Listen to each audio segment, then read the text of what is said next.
Bergen County. And the leaders, I just want to say that the leaders of Bergen grassroots have determined that if we get to that point, we're going ahead.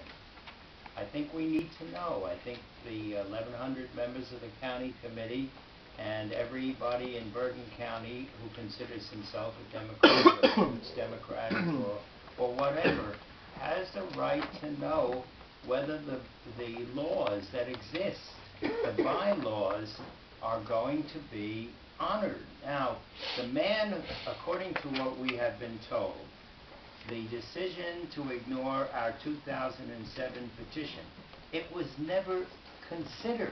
They didn't look at it to see whether the signatures were valid, they just set it aside. And according to what we have been told, that was Dennis Uri's, who was then legal counsel. It was his advice to Ferriero. Ferriero apparently did not make this decision on his own. And as I say, it's entirely possible that the underhanded work will continue, and that somehow or other the powers that be, let's just consider this for a moment. If things go as they are now, there will be an election for governor in November of 2009, and assuming that the governor survives the primary. I can't imagine anybody running against him in a primary. It's just too expensive. So let's assume he's the Democratic candidate for governor in September of 2009, when the Ferriero trial begins. So this must be something he wants. I think he'd like, but I don't think, we're not willing to wait anymore. We've had promises from elected officials that they would support our point of view that have been not carried through.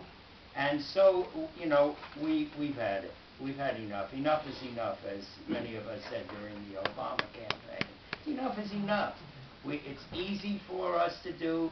There are people in this room tonight, and I didn't mention Councilman Carlson. I assume you're here. This is Councilman Carlson from Burdenfield, and I had invited Tim Driscoll, the mayor, who has a wonderful story of his own to tell.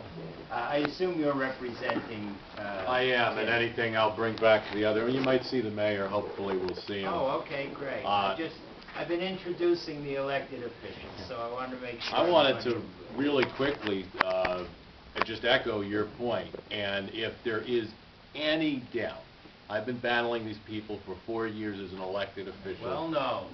And in Bergenfield, where they've been selling out the town to the highest bidder. And if there is any doubt in your mind about, they wouldn't do that.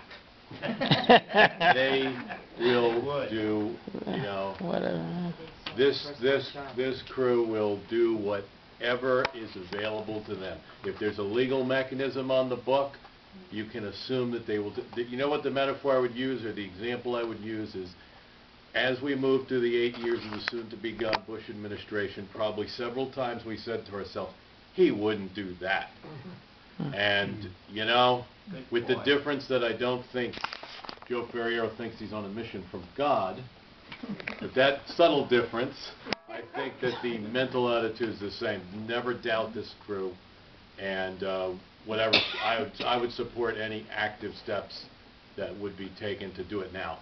I'd just like to clarify 2 quick points before we get too far away from it. First, there is no doubt that we came through in the summer of 2007 with far more than the necessary number of signatures. We checked our signatures against the official list of the membership of the committee. There's absolutely no doubt that we submitted it properly, and it was never contested by Joseph Ferriero that we had submitted it properly.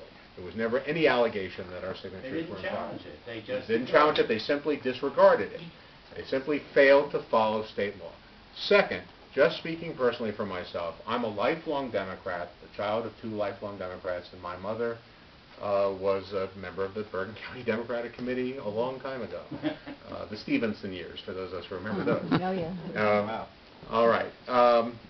It is deeply embarrassing to me that there are 2 major political parties in Bergen County, and one of them is being operated lawfully under New Jersey state law and under its own bylaws, and it's called the Republican Party.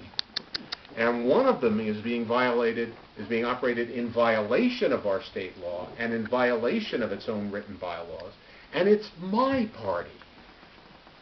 I intended to start this meeting by saying that we have an extraordinary, maybe a unique situation. We're winning everything in sight, and our party is led by a scoundrel. How can that happen? Well, there was Daley in Chicago, I guess. It's the price of corruption, of corrupting politics. And it really is, as Bob says, it's an embarrassment. It's an absolute embarrassment. Carol, I want to get to some more, but please. Bob is exactly right, that we had the number of signatures we needed. What was really interesting was that when there was a meeting for like a vote of the county committee, Joe made a very, important point before the meeting that this is not a real meeting, because he was afraid that somebody could stand up and say, point of order, I have something to bring up, and they would be allowed to speak. He basically made a point of saying, no, this isn't a real meeting. We haven't really called, in a room full of county committee people. He was playing semantics to prevent any county committee person from standing up and saying... In fact, I did stand up, and I you. did make a point of order, and I did announce that I wanted to put forward resolutions, and it was my right under the bylaw to put forward the resolutions. And some of the guys actually threatened to, geez, do you think we should get Leo in here? They wanted to get the sheriff's department to arrest you. And then Joe Ferrero had the audacity to say, I'd like to take a vote to silence Mr. Gulak. And he said, all in favor? And all the big goons basically went, all right. And then I was waiting for the all opposed. Never came. Okay, that's the way this guy runs a meeting of the county committee. I mean, it's just ridiculous. It's absolutely insane. He understood very well that if there was ever a new business section at a county committee meeting while I was on the committee, that I would stand up and say, yes, I have some new business. I have the resolutions that were proposed by 70 members of this committee, and I'd like to bring them to the floor now. And so he made it a practice never to allow the members of his own committee to have a new business section, even though that's called for in the bylaws. Right. Now, the crucial aspect from his point of view, of course, was that I not be there anymore, because as long as I was there, I was going to raise my head and make that point. So during the campaign, though I had the assurance of DeShane, who's Steve Rothman's chief of staff, that Rothman would be taking no sides in my town, Steve Rothman came personally to my tiny little election district, District 13 in Fairlawn, to campaign in person against me and make sure that the 200 or 300 Democrats who live in my tiny election district knew that Steve Rothman wanted me thrown out. And Senator Gordon, who distinguished himself by telling me, Joe Ferriero controls my entire political life. Bob Gordon, who distinguished himself by supporting the abolition of the right to local legislative nominations, because Ferriero told him so, who supported Ferriero's efforts to try to abolish all pay-to-play reform. Bob Gordon wrote a letter to the whole community advising them to throw me out. So I've got thrown out. Okay, I'm not on the committee. I can't raise my hand and say point of order anymore. And certainly a lot of the credit for throwing me off goes to Congressman Rothman. I wanted